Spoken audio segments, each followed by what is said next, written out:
UCF has Alonza Barnett in the bag, but who are the top 5 returning QBs projected to start in the Big 12, and which ones is he better than? Hint, hint, James' list is crazy.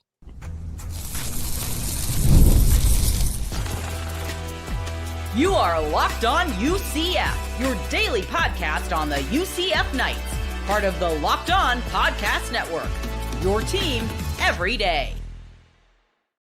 Welcome on in to Locked On UCF, your daily UCF podcast. I'm your host, Mike G. Thank you so much for making us your first listen of every day and for making Locked On the #1 podcast and network out there for sports. Turn us on, turn us up, we'll turn it out. I'm here with my good friend James Duncan to talk a little UCF and Big 12 football on today's episode. I have a feeling, James, there are going to be a lot of arguments about what we're talking about today. Can't wait for Andrew to jump in with his list on a later episode this week. On today's show, we're going to be going over our top 5 Big 12 QBs projected to start at their particular schools. James is going to start with his list. I'm going to give mine, and then in the last segment, we're going to talk about why Barnett may be better than everyone. But in these individual segments, we'll talk about the guys who we think he is definitely better than now as he enters as UCF's next starting quarterback. Today's show is brought to you by our title sponsor, FanDuel. You guys know the deal. Hit FanDuel.com. If you're a new customer, you can bet just $5 and get $200 in bonus bets if you win. That's FanDuel.com. Getting on the action. The Super Bowl is coming. We've got our Super Bowl. We've got our Super Bowl contenders here. I can't wait to get your take too on who you have to win the Super Bowl here at the end of the show. Let's start at the top, James. Before we get into it, there's a fair amount of movement happening at quarterback this year in the Big 12. Before we get to your list, talk to me about the state of Big 12 QBing. And I think that it leaves some openings for some teams to jump in there and kind of take that top spot there in the Big 12. The Big 12 has been a conference. It feels like it's been wide open these last couple of years. And when there are changes at QB, you could see changes in who sits at the top of the perch. Yeah, not a lot of consistency from Big 12 quarterbacks in terms of who's returning. Notably, you have guys like Dampier from Utah, Bachmeier from BYU. Sorsby's staying in the Big 12, but he's going to a different school. Avery Johnson. There's a lot of names that are being entered into the portal, and now the Big 12 is landing some big guys. And they're also having some big guys leave. Rocco Beck to Penn State. Sam Levitt to LSU. I mean, these guys are going all over the place. So the Big 12 controversy is only going to heat up in this conference specifically. I think that we are just seeing the pure lack of consistency at that position in the Big 12 at an extreme rate. I can't really name, I only named a couple quarterbacks, Noah Fifita is another one.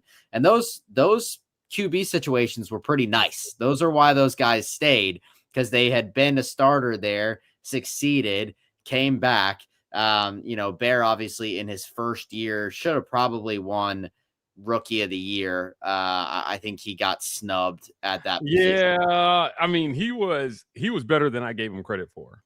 That kid was electric. Yeah, he was a lot better than I gave him credit for.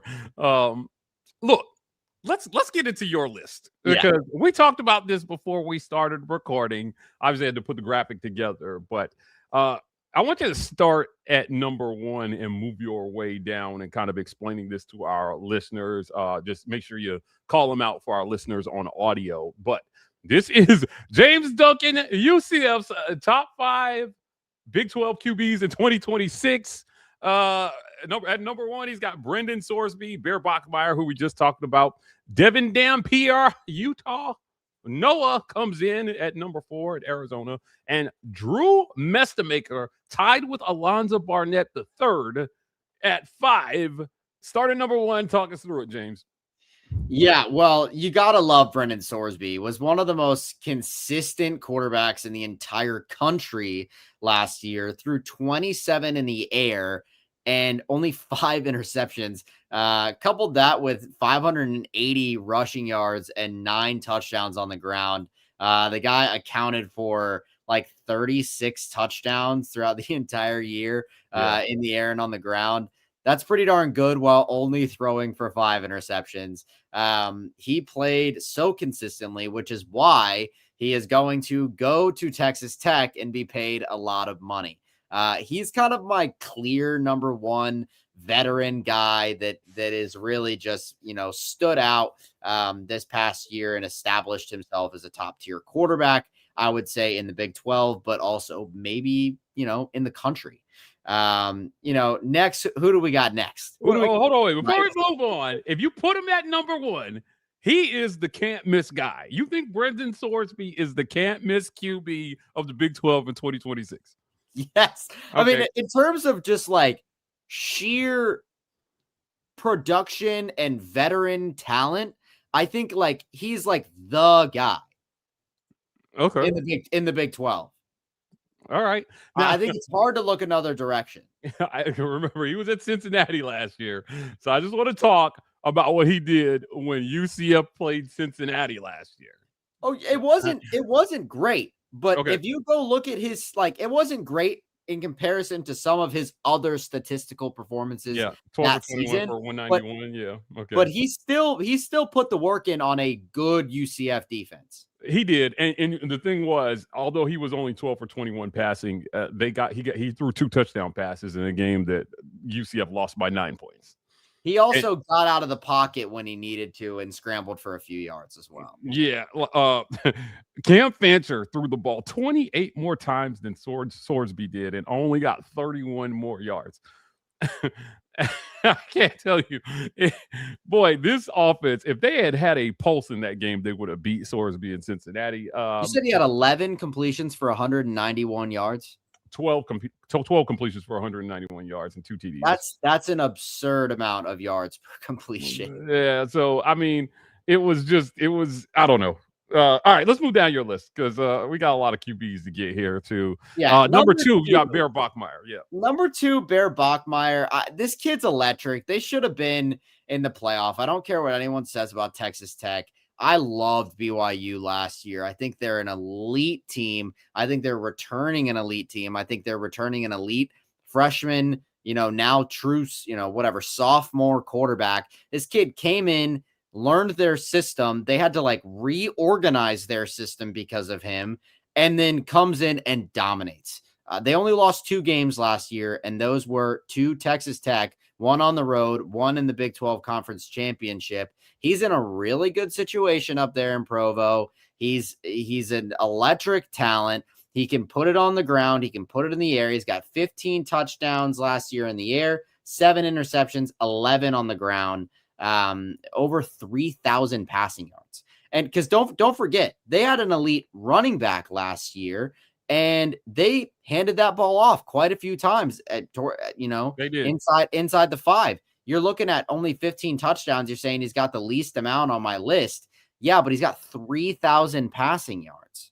So I don't know. I think that in terms of raw talent, I think Bear Bachmeier, if I was just looking at raw talent and effort, I'm putting Bear Bachmeier at 1.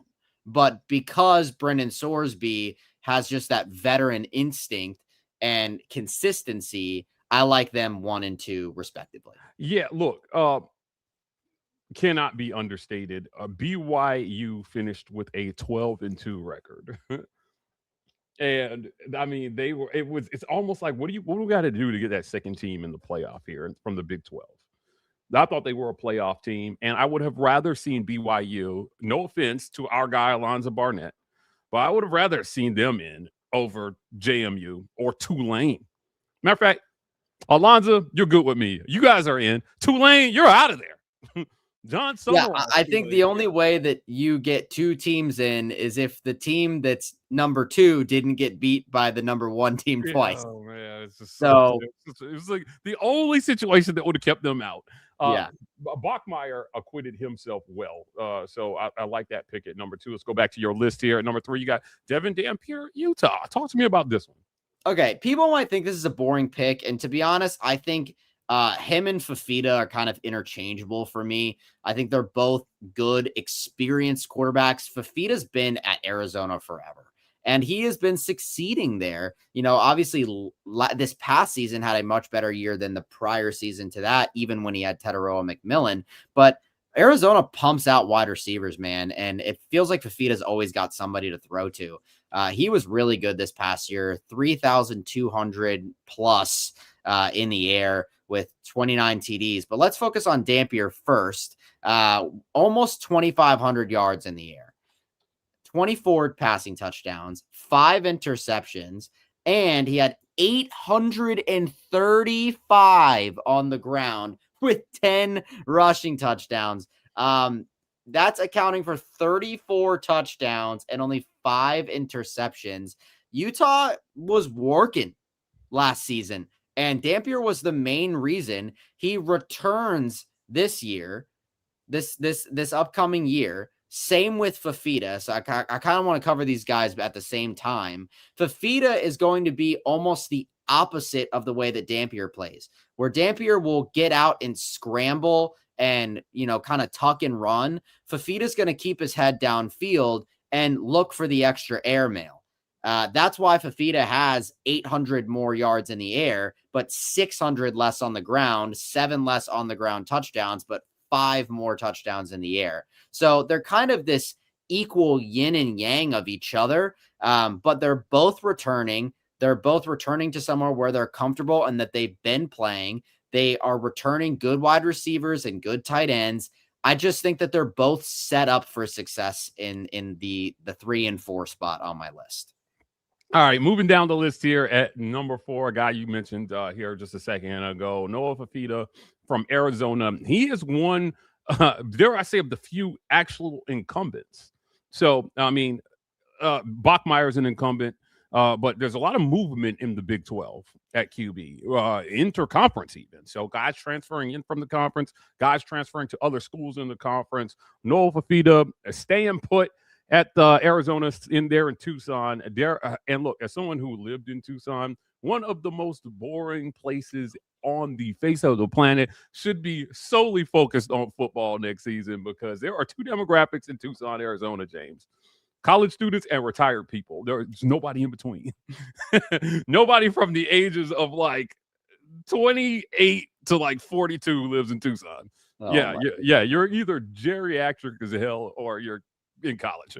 Those are your 2 choices there. But Noah looking to bring some excitement to the Wildcats here in 2026. Yeah, I think he'll do it. I think that with how consistent that he's been, I think there's no reason that he can't do it. 3,000-yard passer. Yeah. Moving on, we've got Mestamaker and Alonza Barnett tied at 5 for me, because here's the thing. I didn't want all the UCF fans in the comments going, James isn't a UCF homer. He doesn't like our own guy that we picked up. Listen, I'm super high on Barnett. But if you want to just look at these stats, all right, Mestamaker, how many yards do you think he had in the air last year? Well, guess what? He had the all-high for NCAA quarterbacks with 4,379 passing yards. He had 34 touchdowns in the air, 9 interceptions, only 89 rushing yards, but 5 rushing touchdowns. That is an elite passing quarterback. It doesn't matter what you want to call it. It's an elite passing quarterback. You want to think about UNT quarterbacks that have played really well at the Power 5 level? Look no further than our guy Chandler Morris that played this past year at Virginia. Led Virginia to their first ranked season in I don't know how long. Took them to the ACC championship. Should have won that game. If we're honest, they should have won that game. There's a couple mistakes there. But Chandler Morris didn't take a step down once he came up from the G5. He played at an elite Power 5 level. I think Mestamaker has the opportunity to do the same thing, and I think Barnett has the opportunity to do the same thing. I think they're going to be put in significantly different offensive styles. I think Mestamaker is going to have the opportunity to air it out, just like his coach did at UNT. That coach moves over to OSU. Now he's got an opportunity to continue running an air raid offense. Barnett, on the other hand, under a little Scotty Frost offense, getting mobile, getting active at the quarterback position. Yeah. You want to look at some stats? I'll give you some. 589 rushing yards, 15 touchdowns on the ground. The most out of the entire list, by the way. The most out of all the guys on this list, he had the most rushing touchdowns, has 23 passing touchdowns for 8 interceptions. Not exactly the most beautiful ratio, but certainly better than every single quarterback that you had on your roster this year. I think if you're UCF, you're looking at a definite upgrade at quarterback. I was going to say, no doubt. I would dare say of all the guys on your list, Barnett III, because again, Bachmeier is still in the same spot, right? So just qualifying there. So is Noah.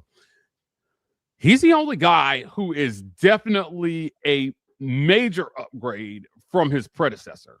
A major upgrade from his predecessor. So they didn't have anybody on the roster as good as Alonza Barnett III. So I have to agree with you there. Let's put a pin in this conversation here. And then when we come back from the break, we're going to get to my list. And then in the third segment, we're going to talk more Alonza Barnett III and why we think that he could be one of the best QBs in the Big 12 in 2026. We'll do that right after a quick word from our sponsors. This episode of Locked On UCF is brought to you by our friends at FanDuel, America's #1 sportsbook. It's the last call for football on FanDuel. One final Sunday, one last kickoff, the final chance to get on the action before the NFL season officially comes to a close. This is Super Bowl 60, and FanDuel is making sure you're right in the middle of it with a special offer just in time for the biggest game of the year. Whether you're backing the favorite, riding with the underdog, or building one last same-game parlay, this is a game everyone's been waiting for. This is where predictions turn into plays, stats turn into storylines, and every snap feels bigger. It's the perfect way to cap off the season and make the Super Bowl even more exciting from kickoff to the final whistle. If you're a new customer, bet just $5 and get $200 in bonus bets if you win. Make it count, because after the Super Bowl, the season is over. Last call for football on FanDuel, an official sports book partner of Super Bowl 60. Visit FanDuel.com to get started today. Get in the game with FanDuel. Time for my list. James, before we get started, chaos. Oh, it's severe chaos, Mike. I can't wait for the comments. I cannot wait. I can't wait to be called names because of my list. I live for it. Look, coming in at #1, hear me out. And you did some of the work for me here when you went first. So I'm going to repeat some. I'm not going to belabor the point, but I'm going to repeat some things that you said. Drew Mestamaker comes in at #1. He will be the best statistical quarterback in the Big 12 in 2026. I don't know if it's going to result in wins, but I've got him #1, 43,700. I'm sorry, 44,379 passing yards, led the nation last year. I don't care if it was North Texas. Guys, watch the tape. This guy is accurate. He's got the arm. He can make every throw. There's a reason he was one of the best players in the portal, and he got paid. Now, I hate it that he had to go someplace like Oklahoma State because they're bums. I mean, but Drew Mestamaker is not a bum. I fear he may be surrounded with bums too in 2026, but he is not a bum. I think this guy makes everybody around him better.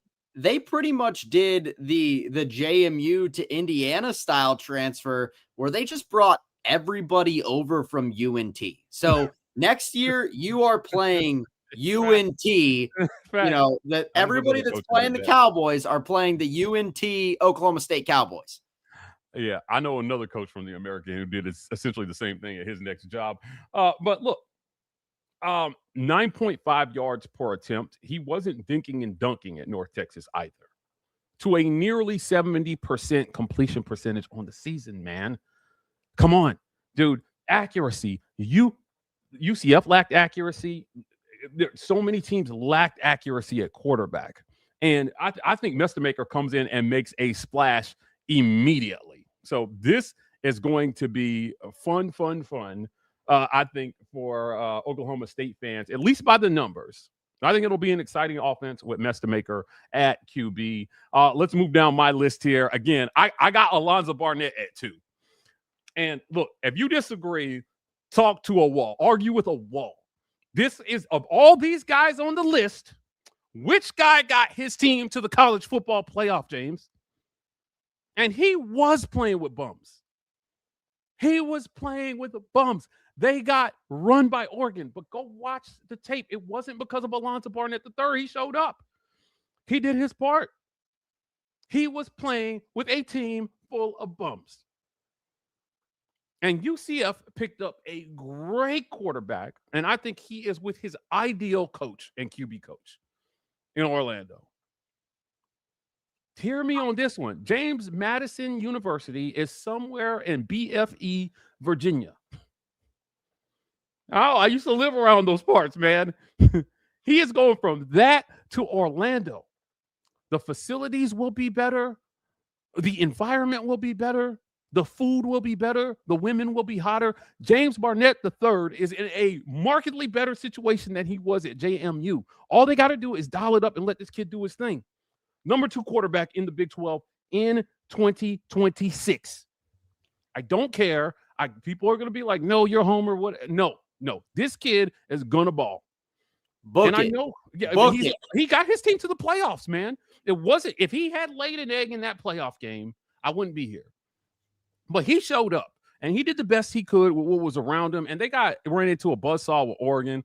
Oregon got ran later in the playoffs. But come on, man. Come on, dude. I'll give JMU the playoffs if we just boot Tulane and get another Big 12 team in there.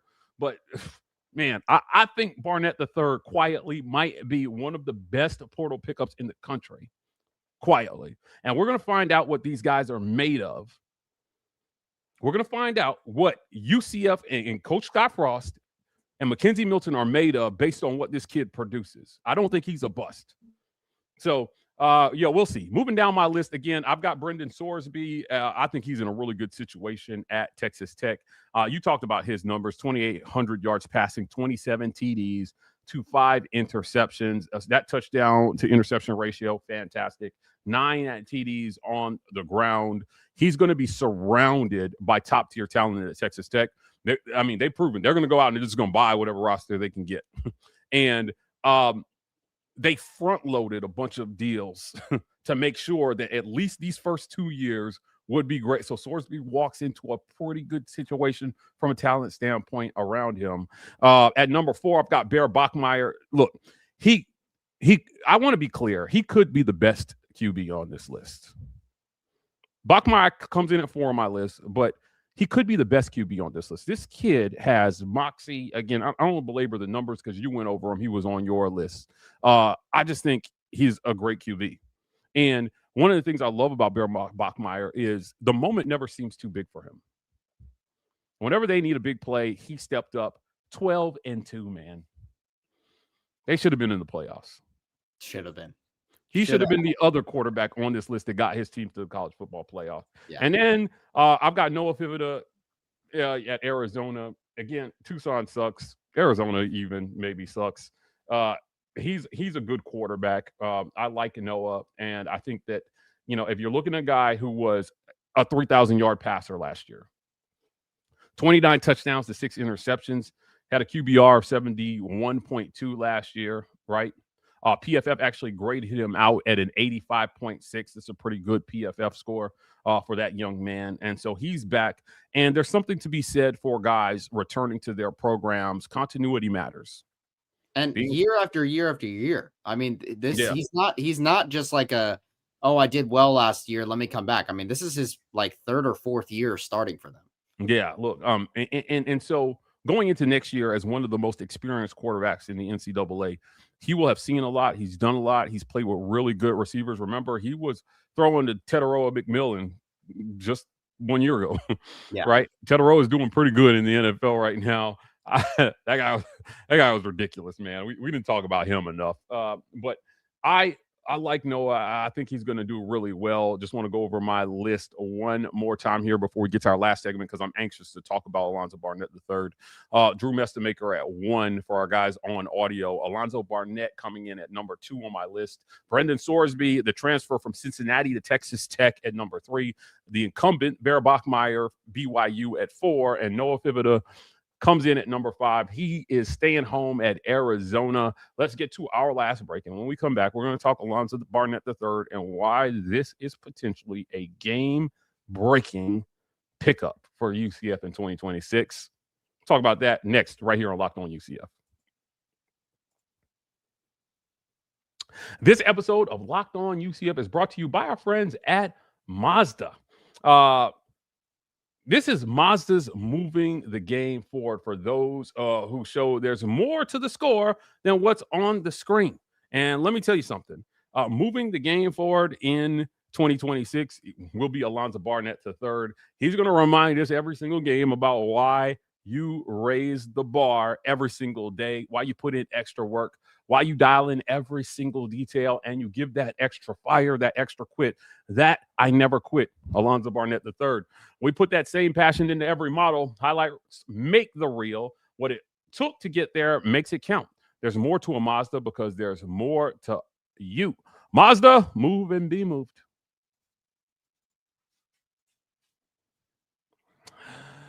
Why Alonza Barnett may be better than everybody we talked about. Now, again, I'm going to reiterate, the only one that made our list that got his team to the college football playoff last year. Now, only one team from the Big 12 made the college football playoff last year, and they replaced their quarterback. It was Texas Tech. Brendan Sorsby is there now. So, as far as I know, there weren't any playoff quarterbacks that transferred into the Big 12 other than Alonza Barnett III. So, I think that every once in a while, there's a kid who ends up at a program like JMU. And talent is really hard to project. Lots of coaches get this wrong. They pick the wrong quarterback because the tape says one thing, and, you know, when the lights are on, it's just hard to know what a kid is made of until he's done it. This is why getting the tape is so important for young kids today. There are not a lot of situations where I would advocate for a kid waiting his turn. Go someplace where you think they're going to play you immediately. You know why? Because when you do what Alonza Barnett III did at JMU, your payday's coming, man. It's coming. Your opportunity is coming. And if he, you know, would he have been better? What if he had got recruited by BYU and then just sat the bench while they continuously bring in guys who were at programs like JMU or North Texas, and they were getting tape, man, to start over you while you're the incumbent and you may be really good, but they have proof of concept on the field and in games. You need that, man. You need that. So Alonza Barnett III, I think we have proof of concept. I don't care if it wasn't in the Big 12, man. He did something that none of these guys did in the Big 12 last year. He got to the college football playoff at a program where it's really, really hard to do that. Oh, yeah. I think he has moxie. I think he has the arm. I think he's got the stats. And I think that he will be one of the best QBs that we see take the field at any Big 12 school in 2026. The key is going to be when UCF needs a play made, like they did versus Houston. Is Alonza Barnett going to make that throw? The answer is yes. Right. So the floor is yours, my friend. Talk to me, man. Why is this kid potentially better than all these other guys? And you just got to roll the dice. And if you're a betting man, take a bet on him. UCF fans, walk with me. All right. All right. Close your eyes. Let me paint you a picture. All right. It's 2018. The coach is Josh Heupel. You're watching your team that just went 14-0, 13-0. Come back the next year and win 10 straight, 11 straight. You're going against USF. You see Mackenzie Milton take a season-ending injury. That sucks. But now he's back, and he's your quarterback coach. and he's coaching Alonza Barnett. So I'm going to give you a little statistical lineup. I know that McKenzie had that injury and then proceeded, not to play in the further games.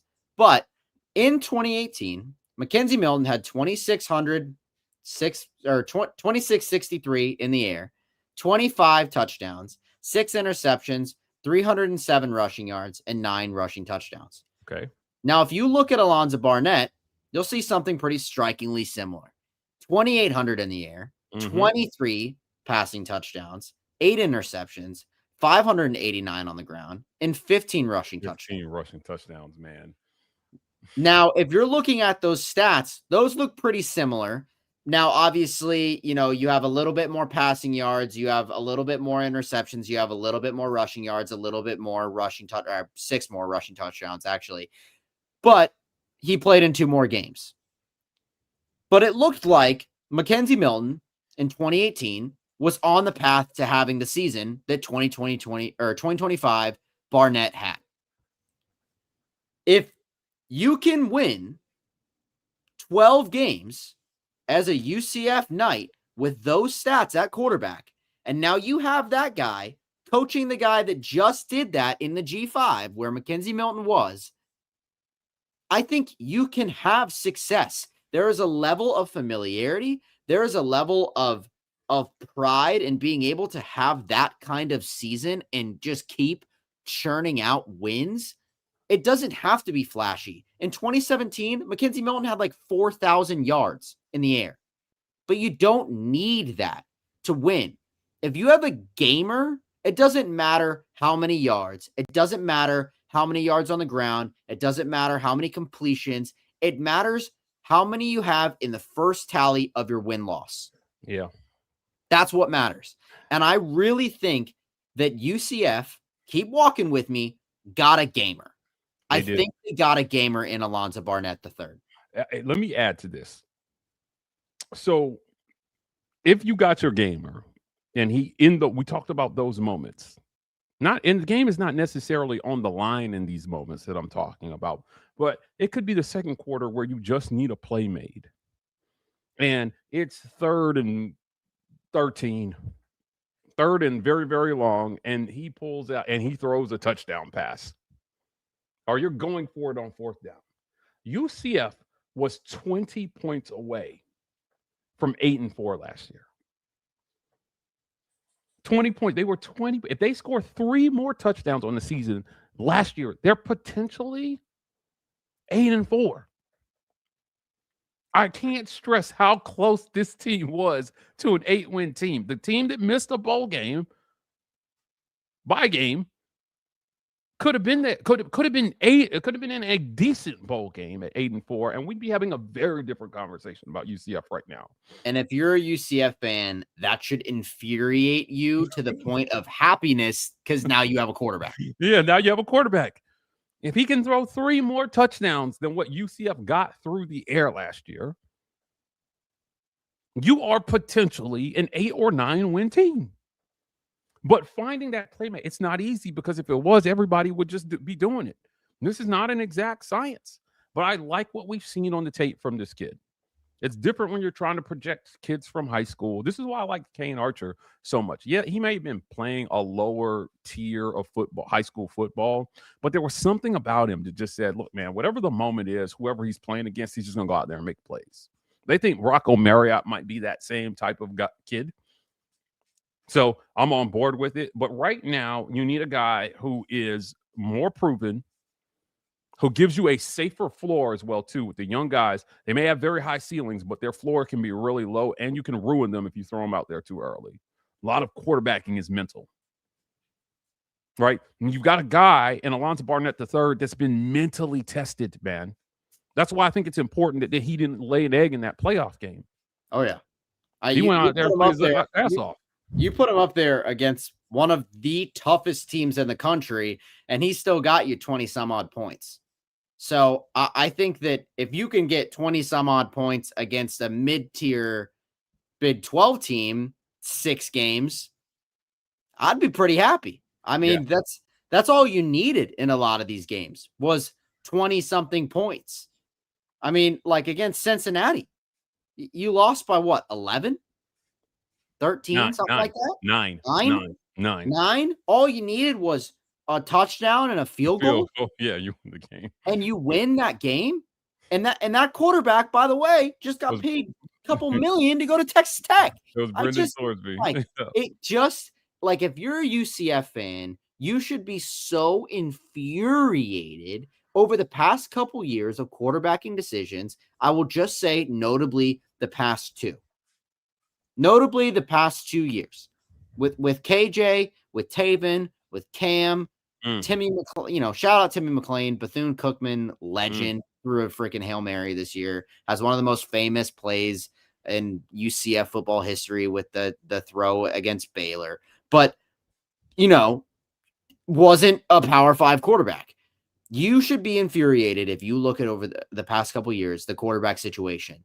You now should have a nice breath of fresh air with Alonza Barnett III. And don't forget, we got a gamer behind him in Kewan Jenkins. I don't know, Mike. I think this might be one of the better QB rooms in the Big 12. We'll see. I'm not ready to go there, but I like this starter. Look, we're going to get out of here, but before we do, I'm going to go back over to this one more time. James's list, he's got Brendan Sorsby at 1, Bear Bachmeier at 2, Devin Dampier at 3, Noah Fifita at 4, and Drew Mestamaker tied with Alonza Barnett III at 5. Me, Mike G, Drew Mestamaker at 1. It's going to make a lot of people mad. Alonza Barnett III is going to make a lot of people mad at 2. Brendan Sorsby, Bear Bachmeier, and Noah Fifita to close out my list. Who's really number 1? Well, when the season gets here, we'll see. Either way, we're going to be here to talk about it right here on Locked On UCF. I want to thank you guys for joining us on today's show. Do us a favor, hit the comments and give us your top 5 QBs in the Big 12. Let us know, where does Alonza Barnett rank on your list? Does he rank on your list? Is he a bust? We want to hear from you in the comments after the video. Hit like and subscribe on the video. Help us continue to grow. We're doing great. I think, by listens, we're already the number 1 UCF podcast. We want to continue to climb those charts. We do that only by the grace of our listeners. So we appreciate each and every single one of you who have been tuning us in, turning us up, turning us on. Please continue to do that. We're going to get out of here. We'll see you guys tomorrow right here on Locked On UCF.